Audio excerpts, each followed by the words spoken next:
Welcome to Extra Credit, conversations on Arkansas education with Dr. Glen Fenter, where we talk about the policies shaping Arkansas education, the impact on our schools, and more.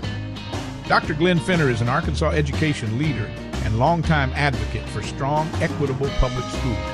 Today he talks with Rex Nelson, Arkansas columnist and author, known for his deep knowledge of the state's politics, history, and culture. Thanks for being with us. Rex Nelson graduated from Ouachita Baptist University, or at least he claims he has it, that some folks have said they have expunged all the records, and was at the time the youngest daily newspaper editor in the state of Arkansas at the age of 23. He has decades of experience in journalism, public affairs, in significant positions of leadership for both then Governor Mike Huckabee and then President George W. Bush.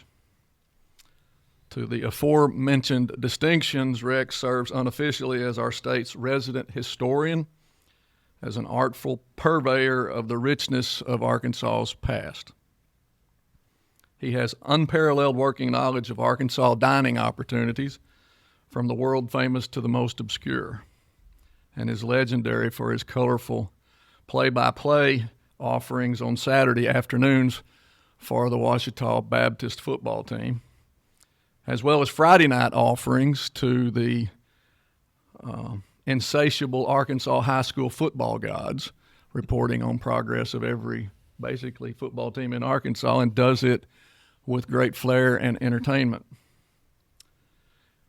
Rex is a true Arkansas treasure. In fact, if Arkansas were to have such a contest for a Renaissance man, I would imagine that Rex would have to be one of those top on the list. I always like to equate people back to historical figures, and Rex has always reminded me of Ben Franklin, and I consider that to be a high compliment. I do. Ben Franklin loved newspapers. Ben Franklin loved a lot of things and did a lot of things that were very, very important. So with that, Rex, welcome. Glenn, it's great being here with you. I really look forward to this discussion. I was thinking on the way over here that my childhood, I mean, you know this, but my childhood was spent growing up what we referred to in our house as school people. My dad sold athletic supplies to virtually every high school and college in the state. So everybody we hung out with was a superintendent, a principal, a coach, a teacher. You're a school person. Your dad was a school person. You come from a family of school people. And we've got some issues where the school people I know are very concerned right now. And if they're concerned, I'm concerned. So it's good to be with school people because that's what I grew up with. Well, that's exactly why we have you here. We need to add as much credibility to our effort here as we can, and you're a fantastic place to start that. We really appreciate it. Yeah, and based on the rushing of all the crowd to greet you in the building, I would say that there are a lot of folks that have a great affinity for what you've done for the state of Arkansas and for your talents, and again, that's an important piece for us. Well, I like about as much as I like school people, old bird hunters, because there aren't many of us around anymore, and Glenn's dad would call me every time I wrote a column about bird hunting, without question. And we'd talk bird dogs, names of old bird dogs. And I always knew I was going to get that phone call when I wrote about bird hunting, and I always look forward to that. I want you to know that, too. Well, I can assure you he felt like he could enlighten you in some way, whether he could or not. I learned a lot. Yeah, there are a lot of things that we'd like to discuss with you today and get your perspective on. But I think you and I will agree that there's still a lot of Arkansans that asked in our General Assembly, a lot of Arkansans who are not affected. And so to tell that story appropriately, I think we have to go back and... Oh, absolutely. I'll tell you exactly where I was on the day that the ruling came down in November of 2002. The month even stands out, yeah. I remember the battles in Mr. Wilson from Helena and Bill Llewellyn from Mariana. Those were some well-documented and heavily debated issues. But the original filing came in 92. Right. Okay. It was still in our courts in 2005. Yeah. Is that correct? That is correct. That is correct. So, I mean, it wound through the system for a long time. The landmark ruling that basically said your system of funding public schools is both inadequate and inequitable, meaning we weren't spending enough and we weren't spending what we were spending in the right places. Both. So it was unconstitutional on its face, our school funding system. That came down in November of 2002. Governor Mike Huckabee, I was serving at the time as his policy and communications director, had just a couple of weeks before been elected to his final 4-year term. And there's kind of a freeing, anyway, of a lame duck term. You know what I mean there? Freeing for both groups, the governor and the General Assembly. Yeah. You're not going to be running again, and it can make you a little more bold. And I think with Mike Huckabee being a conservative Republican, although he certainly governed, I think we can both agree for the most part, as a moderate, as a pragmatic, from the middle. Absolutely. But I think a lot of people expected him to attack the Arkansas Supreme Court when that ruling came down. Not only did he not attack the Arkansas Supreme Court, and Bob Brown, Associate Justice, who was the main writer on the Lakeview ruling, later wrote a book about governors he had known, and his whole chapter on Huckabee is devoted to the response to Lakeview. But he embraced that ruling and said, look, we're going to get it right. And so, and I think at the time there was a conviction to do just that. Absolutely. From the General Assembly and those in the governor's office. We had Democrats and Republicans working together. The battle line in those days, that was before the nationalization of our politics. But before the nationalization of our politics, your dividing line really wasn't between Democrat and Republican. It tended to be more urban and rural. And so our main opponents were rural school superintendents, because there was a consolidation piece that was part of our solution. And that was a very hot topic. But looking back on it, I was raised in a small school. Exactly. I had every reason to find that to be a problematic premise. Mm-hmm. But now, having looked back on it, there were some school districts who physically did not have the capacity to serve appropriately the children they were serving. And while I started out being openly opposed, I understood later there was some method to that madness. Yeah, our original proposal was that school districts, the number got watered down and watered down. 1,200 and went to 350. Then went to 350, yeah. Yeah, so you see how much it was watered down. But our original proposal... The democratic process at work. Yeah. Our original proposal is we weren't going to close any facilities K through 8. Those facilities would still exist. We would consolidate districts, consolidate administration. Now, high schools, there would have to be some consolidation, because you know better than I do as a career educator that you've got to have a certain critical mass in order to offer all those AP classes, whatnot, that you really need at the high school level. Raising more money was a piece. I mean, we raised taxes, and that is always controversial, of course, but it was a long fight. We devoted a very long regular session in 2003 to it. In late 2003, we came back again in special session. We were the only legislature in America in session between Christmas and New Year's. That's how that bled into the next year. We finished that session. We had to deal with it again in the 2005 regular session. But we had a Supreme Court in those days that kept coming back and saying, you hadn't got it quite right. There was a great ongoing conversation there that I think benefited the state of Arkansas and the end result. Mm-hmm. There oftentimes you can be dismissed by a group of like a Supreme Court and not really know what your opportunities are to readdress your circumstances. But I remember then that was an ongoing conversation that may have been painful, but it was obviously fairly healthy. It was, I think, very healthy for all the state. And, I look back, and Mike Huckabee was governor for 10 and a half years, third longest serving governor in history. Albus beat out Clinton by about 30-something days in the longest serving governor ever, because Clinton resigns, of course, to go to Washington to be inaugurated as president. I'm confident if he had that to do over again, Clinton would have found a way to have got those extra 30 days. Stay governor right till the moment he's sworn in as president. Yeah. Well, So the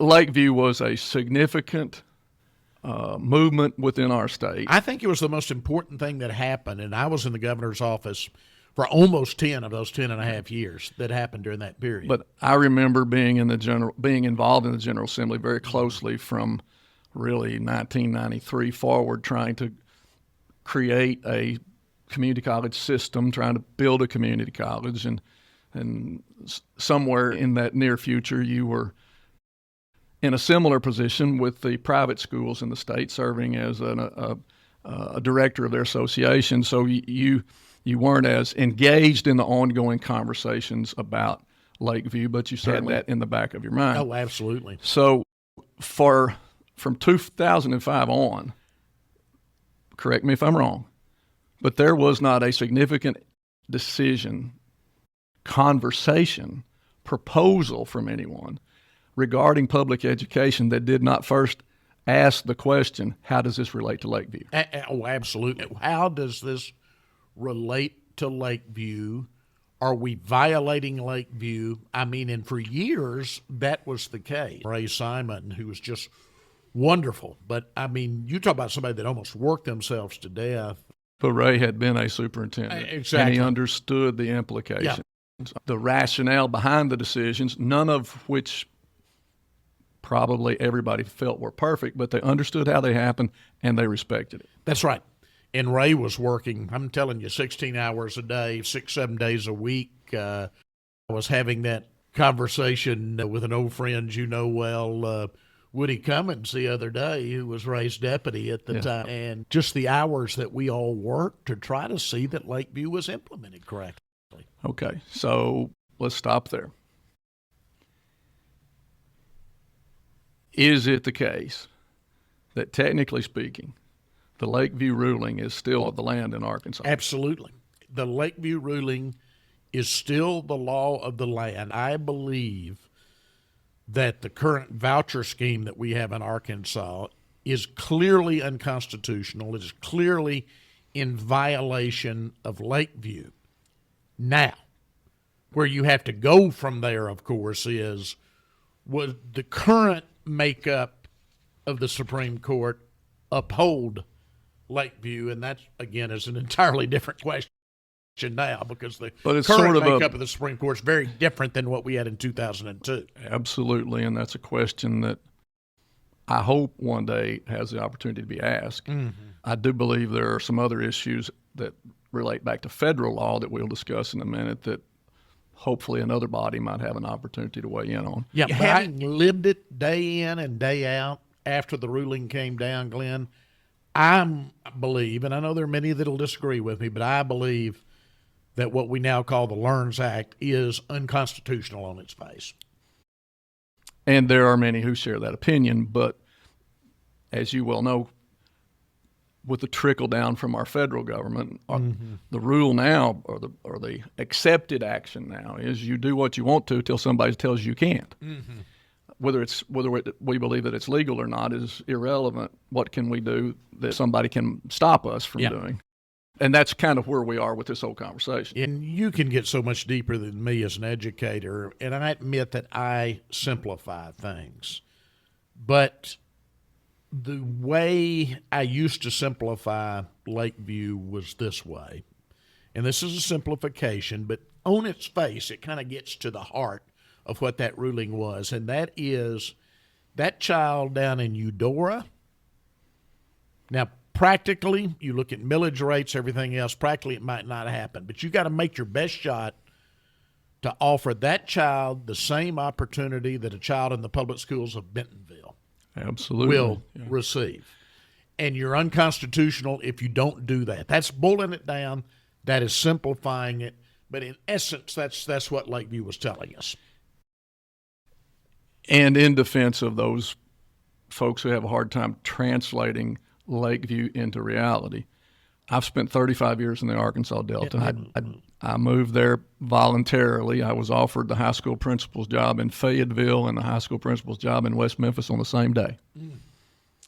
And as homespun as it sounds, I simply prayed about it and felt like I needed to go get a different set of experiences to ever be where I wanted to be. You were raised in West Arkansas. I was in the land of soon-to-be milk and honey. Now, there was still a gravel road going to Bentonville at the time, but there was every sign that was a prosperous place to be. My wife was from there. I remember the evening that we were discussing it, and she said, "What are you going to do?" And I said, "I'm not sure." She said, "Oh, honey, I'll go anywhere you want to go, whatever you think's right." I remember the look on her face the next morning when I told her that I thought we needed to go to West Memphis. I didn't know that she was going to find a seat fast enough because she'd never been there. I didn't even know how to get there. Right. Okay. Right. But I knew there was a different world, and I knew I needed to go see it because I'd only seen one thing. I got there, opportunities kept leading to other opportunities, and 35 years later, I'm still there, and it's our home. What I have learned is that there is a lot about the culture, the way that things work in places, particularly up and down that Mississippi River, that aren't aligned with many other places like that in the world. Oh, absolutely. It's unique. But I also know that requires some extraordinary actions, some extraordinary investments, and a true understanding of the challenges that poverty brings into the life of a child who doesn't choose to be poor. We have some real serious systemic problems with our welfare system. I'm one of these people that believes that we have trapped a lot of people, and we do that by giving them just enough money to stay alive, but not enough money to get out of the situation that they're in. And there's just a lot of things there that we could improve upon. I do also believe there is a direct line between our capacity to appropriately educate young people, even young people facing challenges in poverty, and how many people we have to incarcerate. I believe when a young person loses self-pride or a reason to be proud, then it's easy not to really care much about what anybody else wants. And that's where it becomes easy to get involved in things that end up in bad situations. But the point is, for our listeners, the LEARNS Act, in many instances, still represents a number of things that haven't really kicked in yet. Most people are fixated on the voucher conversation, and we'll get to that in just a minute. Well, that's where the money is, and people always follow the money. Yeah. And it's simplistic. Some people are very, we pay taxes. Why can't we put our kids in schools anywhere we want? Parents always know best, which thematically I agree with, but DHS's 100,000 cases a year would prove that there are some needs for us to make some better decisions sometimes than we're making with our children. But how do you feel about, let's just start with the vouchers. What are the real issues there that Arkansans should be aware of? I think the big issue, and I will start by stating I'm a fiscal conservative, and I think the big issue is how much we are spending to basically give a rebate, if you will, to parents. I mean, we are showing that 90% or so. I think the last figures are somewhere between 85 and 88% of the students receiving vouchers already in private have never school been in a public school. That's right. Which then has a conversation that leads you to the true cost of that to Arkansans. Many Arkansans operate under the assumption that, well, they're just moving from the public schools to the private schools, so we just shift the money over there. Yeah. Which obviously, if 80+% of those folks have never been in a public school, we've never paid for them. That's right. So this additional money, roughly 85% of this year, $350 million. Yeah. That's new money. Oh, absolutely. And I have had people write responses to my columns, and they really try to confuse the issue and play a big game. Let me tell you, having worked out there, you've got, it's divided up in 1,000 ways, but you've got one pot of state tax money. And the fact is, again, we are taking more than $300 million, a figure that will grow exponentially. Yes, the other states that are ahead of us have seen it almost. Florida, Arizona. Yep. You can see how fast it's grown, and you can see, because as good conservative Republicans, which I may fit as closely in that sack as I do other parts of our unfortunate two opportunities to choose, cutting taxes is a big deal. It's a mantra that a lot of us understand. If you follow those other states, we're cutting taxes, the voucher expense continues to rise, and in many cases, as does some of the law enforcement issues that go along with not appropriately preparing a young person to be a productive member of society. They're all in physical distress at the moment, those states. Yeah. And that's where Arkansas is headed. That's where we're headed. Unless you know something about that. No. I did a cover of the Democrat Gazette Sunday Perspective section called The Fiscal Cliff a little while ago. I think we are headed off the fiscal cliff unless we make some changes. You got a fairly quickly response from some folks at DFA, but like I said, they tried to confuse the issue, as I said, because the fact is you've got more than $300 million. That's probably going to double or more if we don't make changes. That is tax money, and there is no arguing. It's up to the legislature to appropriate, but that's money that could be going to public education. It could be going to universal pre-K. You and I could go on with how that money could be used. And it's not being used that way. It is going basically as a rebate to parents, the vast majority of whom had already found a way to pay for private education out of their own pockets.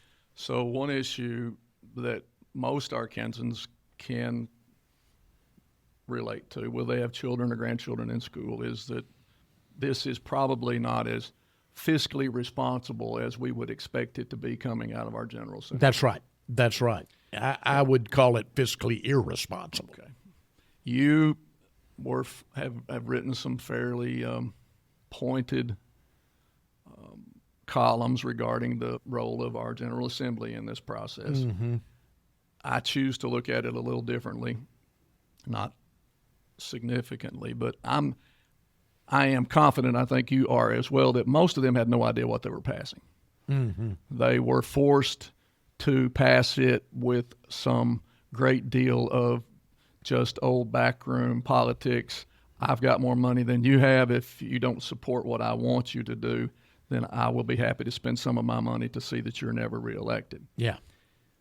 So that takes a lot of courage. It takes a lot of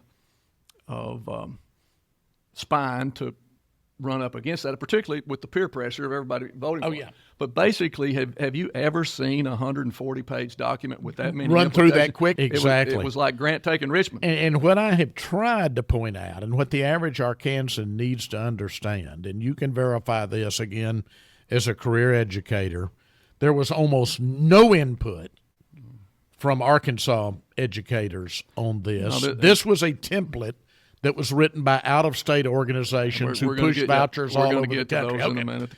As an old Arkansas Comes First guy, I've got to tell you, it troubles me on this legislation and a lot of others, but this one in particular, so it's so major, that we would take a template from out-of-state organizations and rush it through with almost no debate, as you said. And I look back to Lakeview, where we spent years on it, and we passed this within a matter of weeks, days, minutes. Yeah. Okay, so let's talk about some of the specifics. We've covered the fact that there was very little thought relative what the process of producing Lakeview went through. Yeah. In passing. And I do want to say it was a train that was running out of control. But I do want to point out there were a few that raised their voices. including Republicans. Jim Wooten, bless him, another school guy. And don't you feel like we're going to see more? I do. We're hopeful that we do, because more of this is coming home to roost. Oh, especially rural legislators now. They're starting to hear. They're starting to figure it out. All right. None of our kids are getting this money because they have no other choice. There aren't any private schools around here. They have no other choice, and yet our school district's starving. Why? Right. And you start asking that. Well, why? they're not just starving. They're being suffocated by a growing bureaucracy that expands almost on a daily basis. I think the other point that Arkansans can identify with, whether they have a dog in this fight directly or not, is the money that we are spending, as you have said, is going to people who didn't need it. But we're empowering new versions of private education to have very, very little of the same responsibilities that a public school does. You know, teachers, superintendents, we really don't have much of a process in making laws. Mm-hmm. Those laws are made by other people with good intentions, but who may not have the appropriate reference to know exactly how to solve the problem they're facing. Many people who want to talk about poverty have never lived in a poverty community. Many people who want to talk about responsibility have never equated responsibility back to particular rights, back to particular services. The world that most of our people in Arkansas live in, it's hard for them to identify that world that exists in eastern and southern Arkansas, particularly up and down that Mississippi River, where you've got large portions of your population that were really descendants of plantation labor. Yeah, absolutely. And there's a different culture. There just is. Totally. So you need to do some things that are different if you want those folks to have the best chance. Mm-hmm. But I want to just go through a quick list just for our readers, our listeners. Hard to read this, wouldn't it? Certified teachers, licensed administrators, building safety, financial reporting, required curriculum, offering services for students with disabilities, which we'll come to in just a moment. Public board meetings, contracts posted online, state testing requirements, accreditation standards, and we counted over 100 laws this last session that were passed, increase the responsibilities of public schools, and in many cases, rightfully so.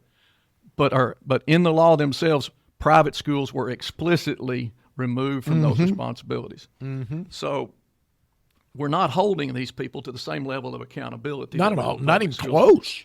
And so the question begs, the coffee group question, how do we know what these people are going to learn? Yeah. How do we know what they're going to be capable of doing? And how do we know that it's a good investment of our tax dollars? Absolutely. Going back in history, your founding father knowledge, even through Condoleezza Rice has a very famous speech that I really appreciated. Our public school system was designed to be the galvanizing factor. And like you say, we don't have those guard rules around our private schools now. We don't guardrails. We don't have the guardrails that we really need around homeschooling now. And let me be the first to say there's some very good homeschoolers out there. But believe me, every time you don't put up the proper guardrails, you're going to have people take advantage of it. And so now what is to keep family X out here from Arkansas with 5 kids, pulling their kids out, saying they're quote-unquote homeschooling them while the kids kind of run feral. And so who ultimately loses in that? First, the Arkansas taxpayer, but ultimately it's the child. We're not educating the child. We're not educating them. And back to being in violation of Lakeview. Back to also, in some strange sort of cynical way, building an argument for why we might need $1 billion prison one day. Mm-hmm. Because if these folks can't learn to take care of themselves, they're going to eat. Mm-hmm. They're going to provide for their basic needs, whether they have the capacity to do so or not. And I have also always argued, and I will go to my grave arguing that poor kids deserve the same kind of opportunities, as you said, that they do in other places that don't know poverty. But the most important thing we can do for our country is to transform people who are in models that are better propense to produce tax consumers, transform those systems into models that produce tax producers. Mm-hmm. And that's an ultimate underpinning of our democracy. Oh, yeah. And we've got to get past We that. have a civilized society. So we've talked about the cost of this thing. In year one, it was $46.5 million. Year two, it was $97. This year, it's $350. And we had to go back to a special fund to get that money. Absolutely. One of the other things that I think superintendents are concerned about is that a part of what the LEARNS Act did was it levelized salaries. It gave everybody a $50,000 salary. Mm-hmm. Well, number one, if you compare what teachers are asked to do today in the classroom with similar positions in the normal public place of employment, $50,000 is nothing compared to what they're asked to do. We should be paying these people $70,000, $75,000, and that might still not be enough. We have to add $10,000 a year to our base salary to recruit special ed teachers. Yeah. But the point is, unintended consequences here. We raised everybody's salary to $50,000. In Eastern Arkansas at that time, we had the highest starting pay. Now everybody pays the same. Mm-hmm. Okay, so that advantage went away, which means that I have to be very much more entrepreneurial in attracting people to my community. Now, let's be honest. There's not a long line of people waiting to move from northwest central Arkansas to eastern Arkansas. I can't help that. I have a wonderful quality of life. My kids are there. I've had opportunities to move. I've approached them with it, and they've all looked at me as though I had fallen out of a large tree on my head. We like why where we are. Now, why would we do that? So that's an issue. Mm-hmm. But when we are now taking letter grades, and we'll get to that in a minute, and sending millions and millions of dollars to teachers in other parts of the state who are dealing with different children, different parents, different support groups, and we are paying them in many instances as much as $10,000 a year more money than my teachers realistically understand they ever have a chance to make. That's just another layer of the absolute incongruence with that process and what we said we wanted to do in Lakeview. Right. And that child, go back to my simplistic explanation of Lakeview, that child in Eudora and that child in Bentonville now are being pulled even further apart. Lakeview meant to close those gaps. What we've done with Arkansas Learns is we've made those gaps greater and greater. Last cycle of reward money, 20% of the state's total reward money went to the Bentonville School District. Mm-hmm. And they have 4% of the students. Mm-hmm. That is not a model that appears to me to be based on growing educational opportunities for all Arkansans. Yeah. It appears to me to have some undermining principle supporting it that really isn't thinking this through or isn't based on seeing Arkansans have success statewide. And we are making, I don't want to get off the rails, but as you know, because you spent a good part of your career and you mentioned the time I spent in higher education, we are making the same mistake there where we're giving reward money to the University of Arkansas, and it's UAM, it's Southern Arkansas University, that is training those first-generation college students. And by God, that's what we've got to have in Arkansas. It's first-generation college Arkansas's students. future is only as bright as the bottom 30 or 40% of our affluence will allow us to correct. You literally are breaking that cycle of poverty. Every time you take a youngster who is destined more than likely to be on a menial job that they can't support themselves or their family on or some sort of subsistence, and you give them a skill set that lets them take care of their own and their future, you are changing Arkansas's trajectory for generations. And how we can't figure that out is beyond me unless the people in charge of this just don't care. Mm-hmm. And because it is happening basically from an out-of-state group, the Heritage Foundation, the Koch brothers, other people that we hear of but we don't necessarily identify with, These, as you said, these are the templates that are being followed by these other states. Now, what is the core of all that? And we're going to get to that in just a second. But we talked earlier about the fact that we're not sure what would happen if this thing went in front of the Supreme Court again. A more seminal question: what would happen if it was to be put to the voters? I think, and I have had some experience with voter referendums, just in the way of background, when we had that multi-million-dollar tobacco settlement back in 2000. We tried a special legislative session. We couldn't get it through, and the governor said, let's take it to the voters. We put petitions out, got it on the ballot, and it passed overwhelmingly. So I do have a little experience in that, having been involved in that. I think if the campaign were properly funded and communicated clearly to the average Arkansan, that man and woman eating breakfast in McGee, if they could read it in a way that made sense, I think we would have a very good chance of repealing vouchers and repealing some of this other stuff that these out-of-state organizations have kind of forced down the throat of Arkansans. In Nebraska, Mississippi just now turned it down. Mississippi turned it down. Nebraska just did it with all 93 counties voting to repeal it. In Colorado, the voters there defeated an effort to add it. Mm-hmm. And South Carolina, previous to all that, their courts ruled it unconstitutional right out of the bat. Mm-hmm. So unconstitutional based against, you can't legislate morality, but you do need to follow the law. You absolutely do. Unconstitutional in today's world is still unconstitutional whether we agree with it or not. That's right.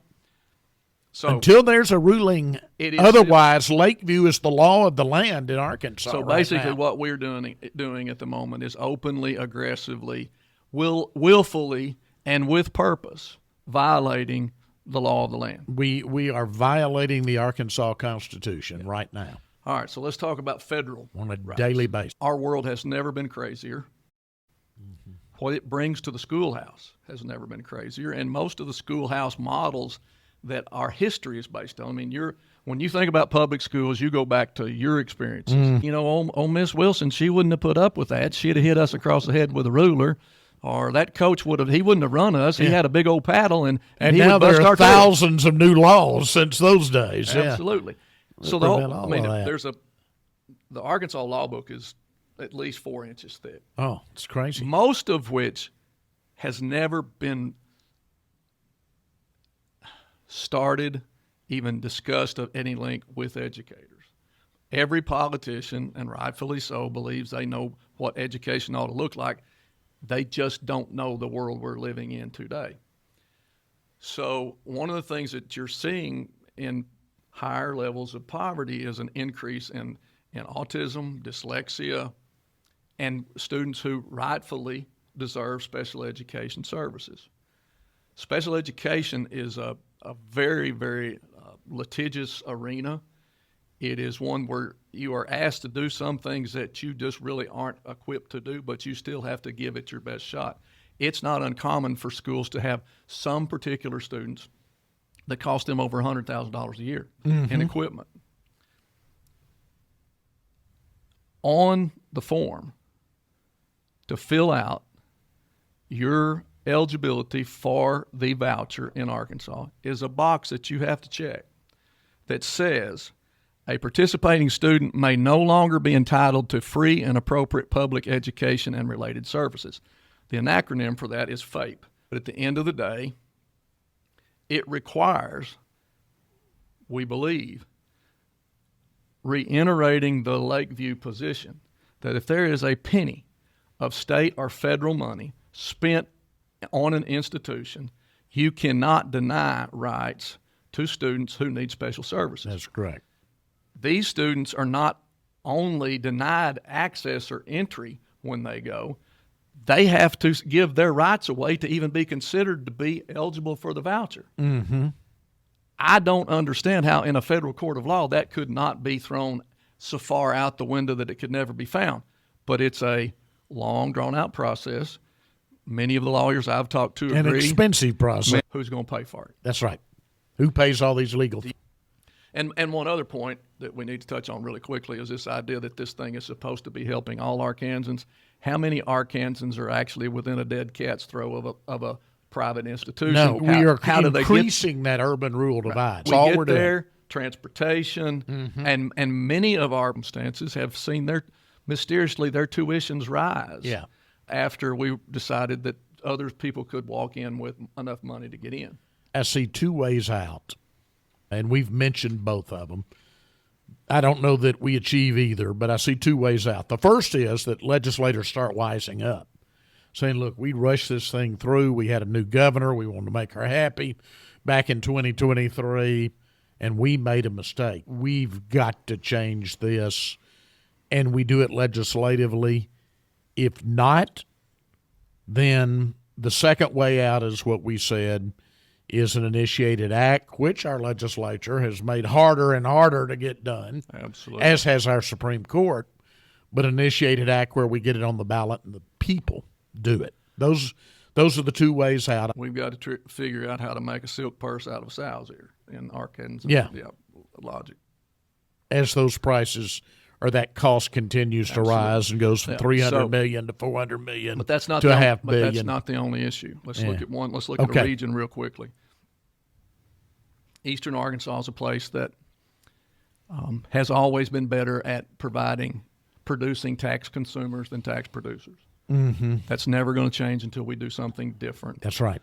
For the first time in the 35 years I've been there, we have an opportunity to see unprecedented economic growth. Oh, as you know, I've been writing about it lately. Big things happening. Steel in that mills West on Memphis, one side, Mississippi County steel mills. Yeah.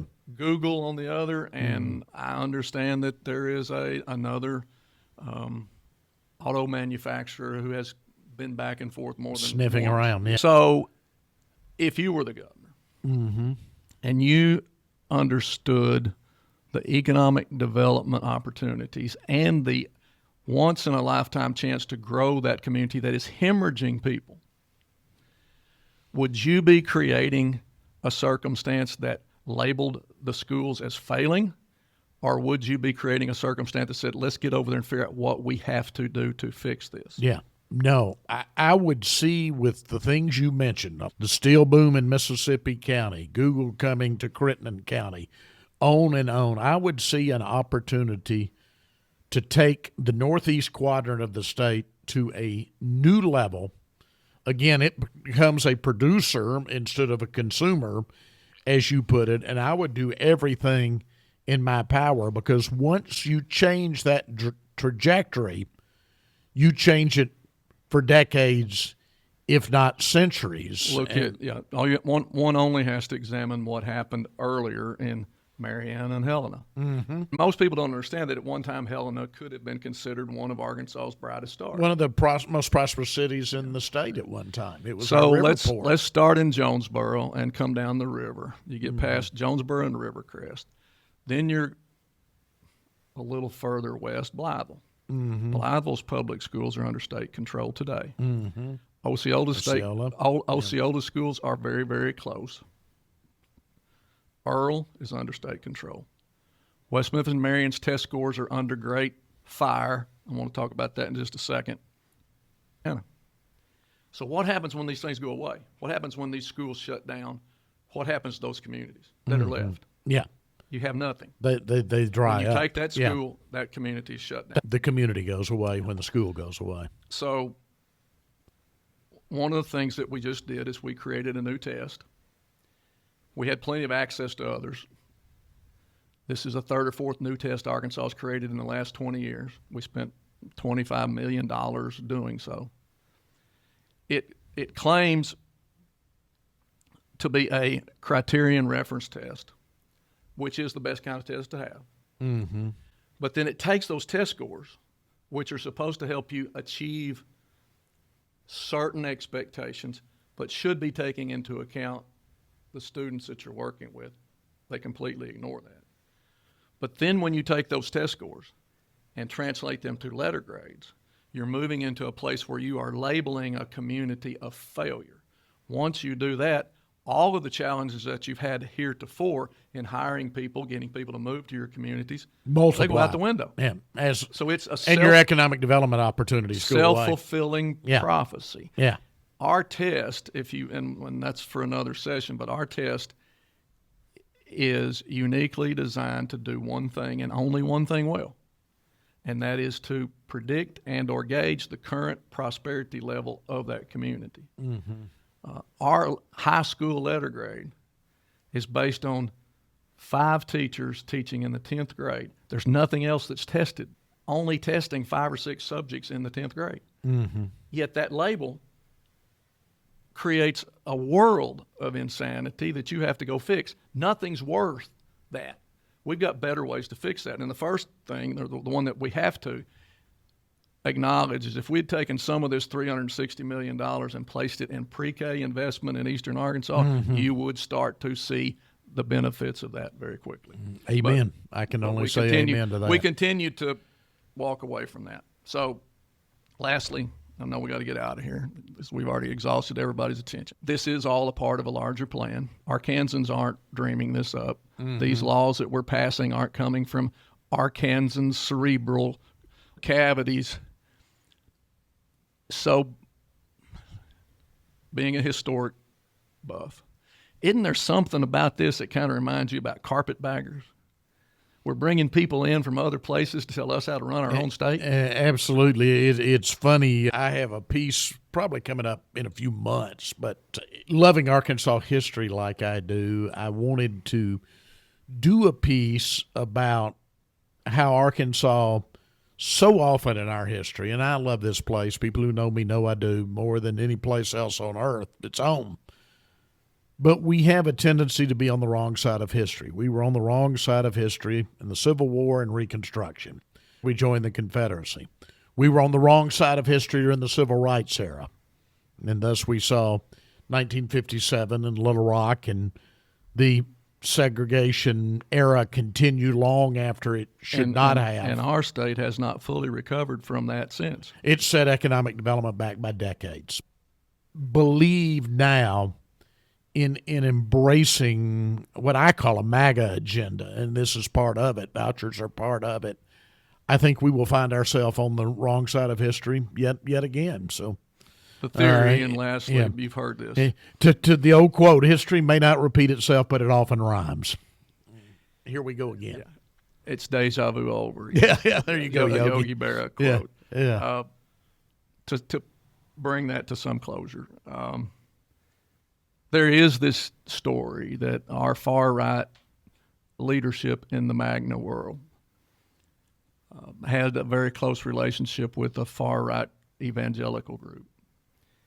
And that relationship led to a deal that we will start to provide you opportunities in states where we can engineer it, opportunities to access state money to educate children as you see fit.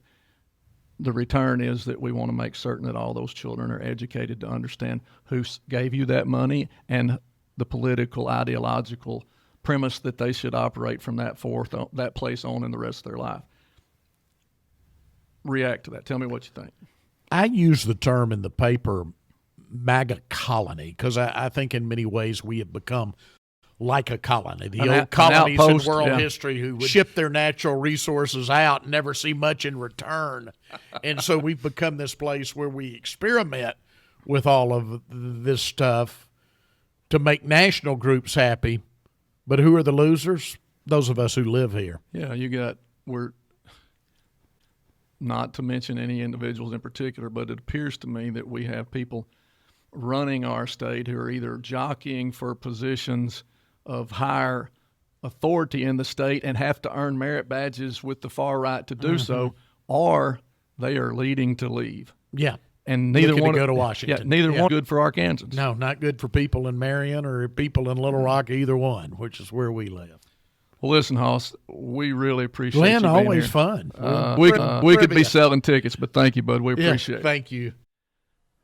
I want to thank you all for joining our first episode of Extra Credit today. We're very fortunate to have Rex Nelson on today, and he did a fantastic job of helping us accomplish what we hope will remain our goals, and that is to try to represent to Arkansans through people in Arkansas who have great experience leading our state. Some of the more controversial issues, some of the facts, try to do it as impartially as we can, not from the far right or the far left, but from an Arkansan's perspective. We think it's important that Arkansas take control of its future. There are some issues out there that are allowing others to shape our future, and we want to make certain that you understand what those real facts are. So if you like what we did today, share, subscribe. I have no idea what that means, but some of you will.